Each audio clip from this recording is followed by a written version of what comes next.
Mga ka-curious, panoorin pa natin ang naging unang bahagi ng cross-examination sa naganap na debate ni Brother Sanrio at ni Mr. Umbaw. At tingnan pa natin kung paano patutunayan ni Mr. Umbaw ang kanyang relihiyon na born-again oneness na para sa kanya, ito ang true church. Panoorin pa natin ang buong video na ito. Ang born-again Christian ay nangaral na kailangan ipanganak muli. At ikaw nagsabi na may dalawang klase ng born-again. Isang oneness at Trinitarian. Ngayon, itong nangaral na kailangan ipanganak muli, oneness ba to o Trinitarian? Pwedeng pakisagot. Okay. Tama, no? Oneness. Oo, oneness. Dahil, bakit oneness? Kasi, ang ipinangaral ni Peter sa Acts 2:38 ay bautismo kay Yahushua.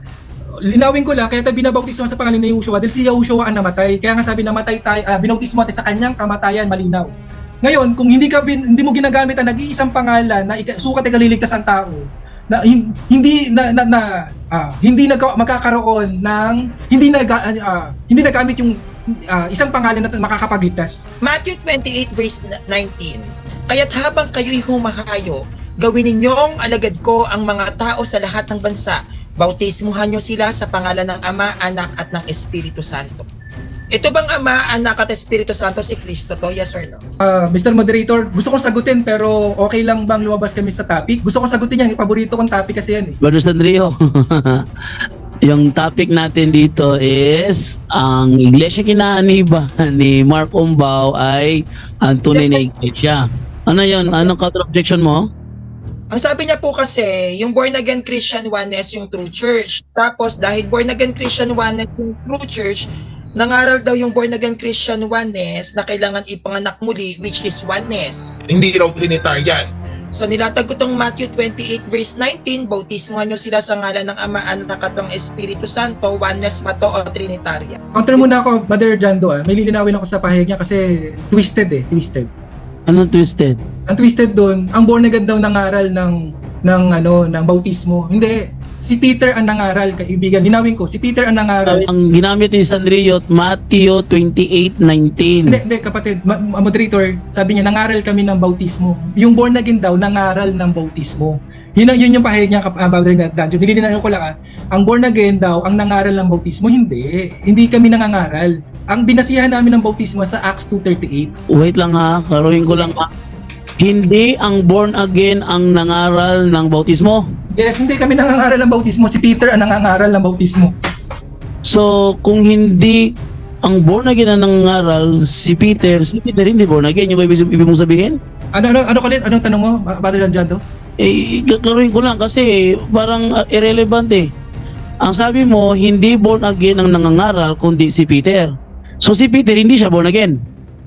Linawin ko, kapatid, dapat kasi specific yung ano niya, kasi pag sinundan ko yung talata niya na para bang sariling katuruan ng born again, yung bautismo hindi, nanggaling kay Peter yung pinapangaral namin.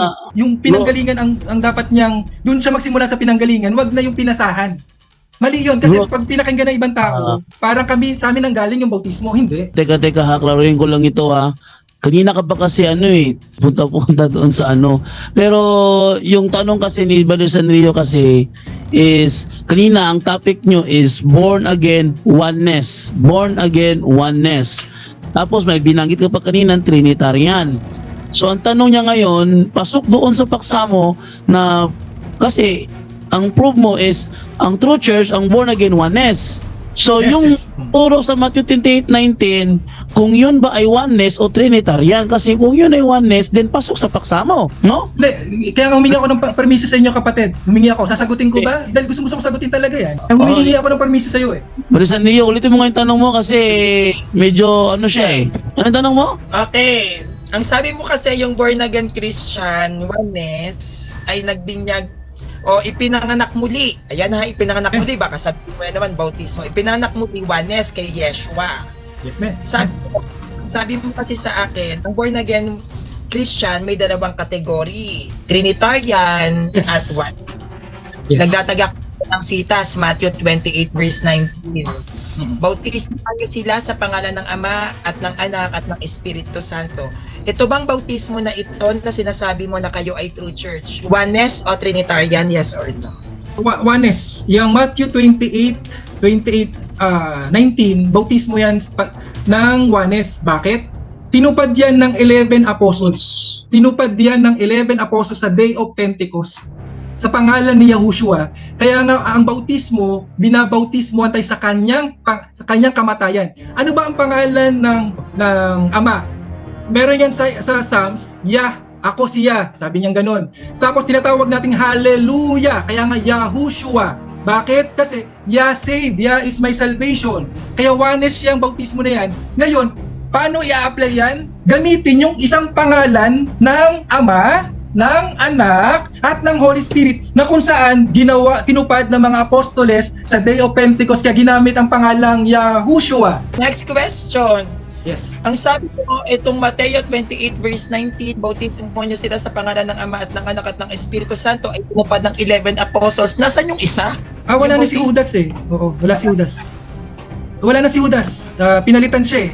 Nung buwaba yung nakipag-meet ang Diyos sa kanila, tumawag pa siya ng panibagong apostol, kaibigan.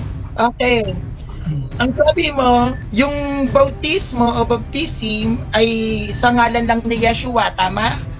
Yes, yes. Amen. I repeat the question. Yung baptism, sabi mo sa ngalan lang ni Yeshua, yes or no? Yes na yes, kasi nga ang pangalan ng Ama, sa Sekaraya, isa lang, ang Panginoon ay magiging isa at ang pangalan niya ay iisa. Tapos kaibigan, gawin nyo lahat ng gagawin niyo sa pangalan ni Yahushua. Ang bautismo, gagawin ba yan? Gagawin, gaganapin. Isang gaganapin sa pangalan ni Yahushua. Kasi isa lang ang pangalan ng Diyos, hindi tatlo ang Diyos. Isa lang ang Diyos. Yahushua, yung short form ng YHWH na YHWH, na short form ng Yah. Okay, kaya nga hallelujah eh. Okay? Naparito ang Holy Spirit sa pangalan ni Yahushua. Kaya isa lang ang pangalan. Kaya magbabautismo tayo sa pangalan nino. Kaya natupad yung Father, Son, Holy Spirit sa pangalan nino ni Yahushua. Malinaw? Okay, next question. Bautismohan nyo sila sa pangalan ng Ama, Anak at ng Espiritu Santo, Matthew 28 verse 19. Pangalan lahat yan ni Yeshua. Hindi yan pangalan ni Yahushua. No, maling-mali. Oo, yan ay kalagayan at kalagayan at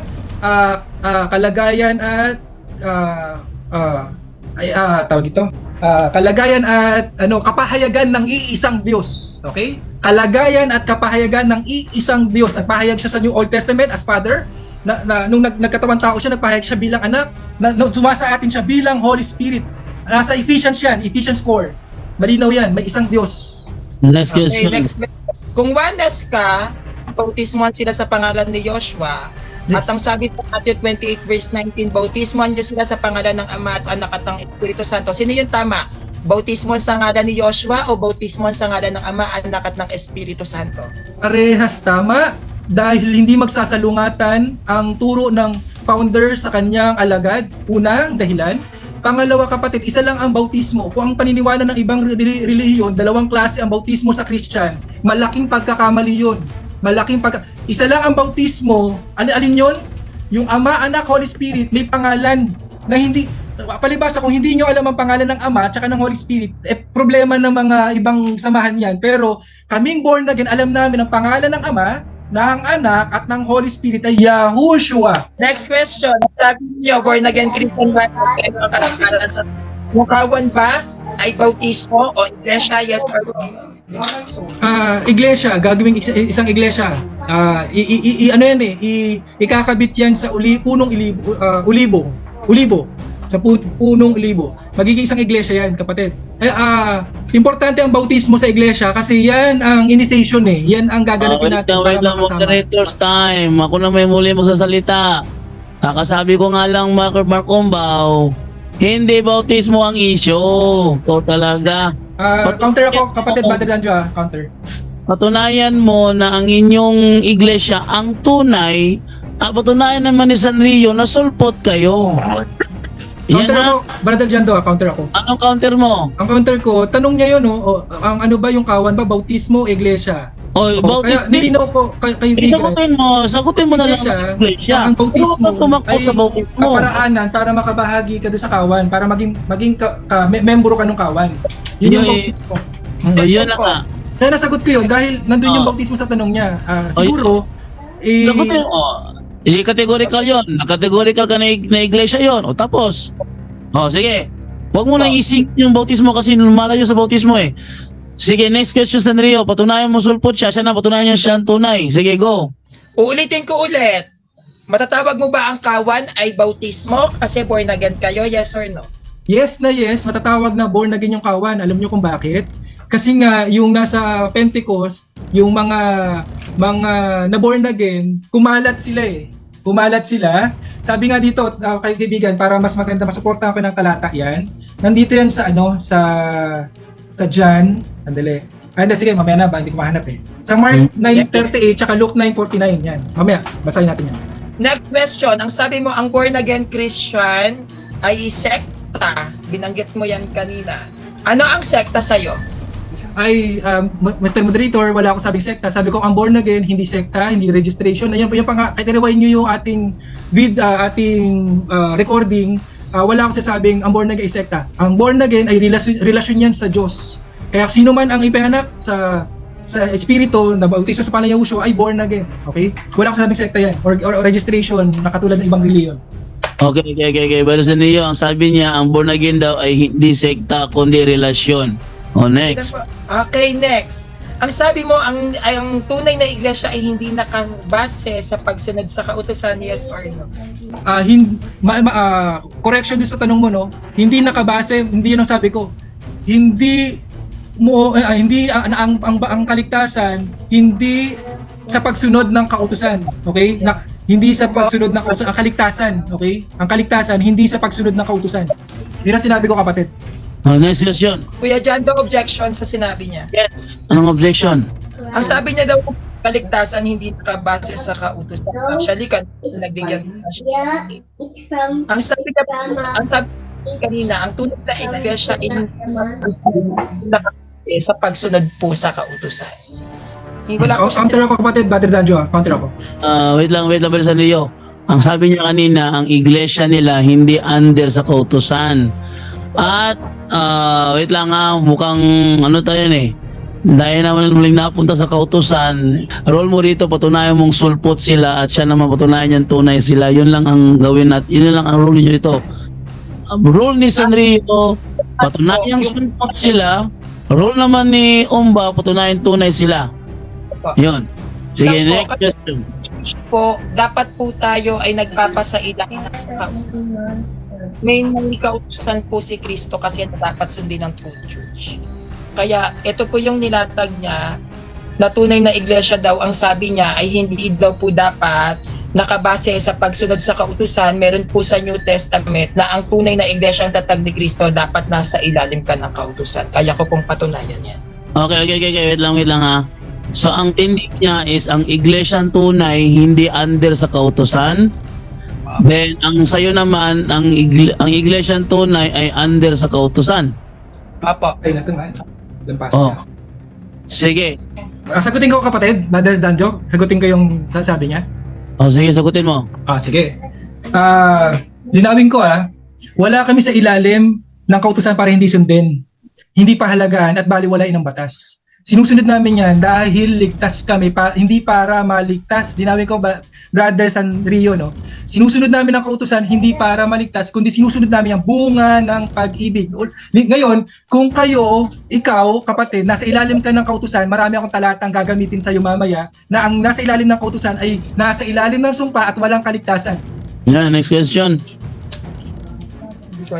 Okay, next question na nga. Ang sabi mo, ang born again Christian, kapag bautismo dapat nasa pangalan lang ni Jesus. Meron ka bang mababasa sa akin na ang baptism dapat binibinyagan kita o binabautismo kita sa pangalan lang ni Jesus?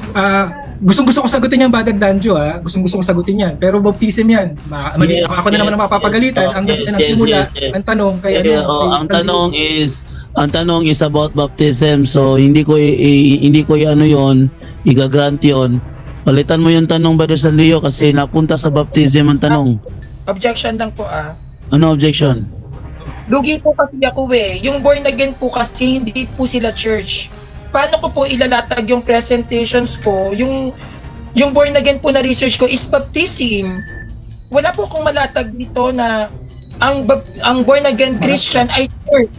At ang sabi niya, ang baptism daw po ay sa pangalan lang ni Christ. Wala po kasi akong pwedeng ilatag sa kanya na church ang born again Christian. Hindi po kasi talaga siya church. It is a form of baptism.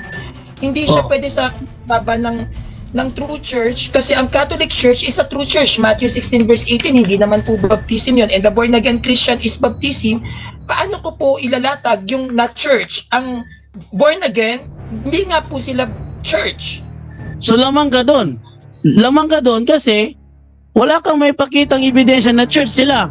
Oh, Po ako, hirapan po ako. so lamang ka doon. So si Umbaw, wala siyang mapatunayan na yung church born again, yun ay born again kasi sa Bible, born again. Counter ako, Brother Danjo counter ako. So wag kang matakot doon, Brother San Rio. Huwag kang matakot doon. Wala po So, akong mailan. Wag kang matakot doon dahil wala, wag kang matakot doon. So continue lang tayo. Wag lang tayo mapunta sa baptism. Ang ano mo lang, patunayan mo na lang na yung kanyang iglesia, sulpot. Wag mo siya sundan sa baptism. Wag mo siyang habulin sa baptism, patunayan mo lang na sila ay sulpot. Siya naman, patunayan niya sila ang tunay. Yan ang rule mo ngayon, Sanrio. Patunayan mong sulpot sila, patunayan naman niya silang tunay. Sige, Mark Umbaw, anong Counter ako. mo? Ang counter ko kapatid, yung Day of Pentecost na isinilang ang iglesia. Lahat yata ng Christians naniniwala na ang Day of Pentecost sinilang ang iglesia. Ginanap ng born again ang eksaktong nangyari sa Day of Pentecost. Kaya kami nakiklaim na kami ang totoong iglesia. Kaya wag sasabihin ni Brother San Rio na hindi kami iglesia kasi ibinilang nga yung mga nabautismohan sa mga inililigtas, sa mga alagad. Yun lang po yung counter ko. Salamat. Okay. Meron po ako. Sige. Basta, ang sayo lang San Rio, patunayan mo sulpot sila, siya lang patunayan tunay sila. Sige, go! Now, next question. Bigyan mo ako ng standard references na kayo yung nasa Pentecost at sino ang founder.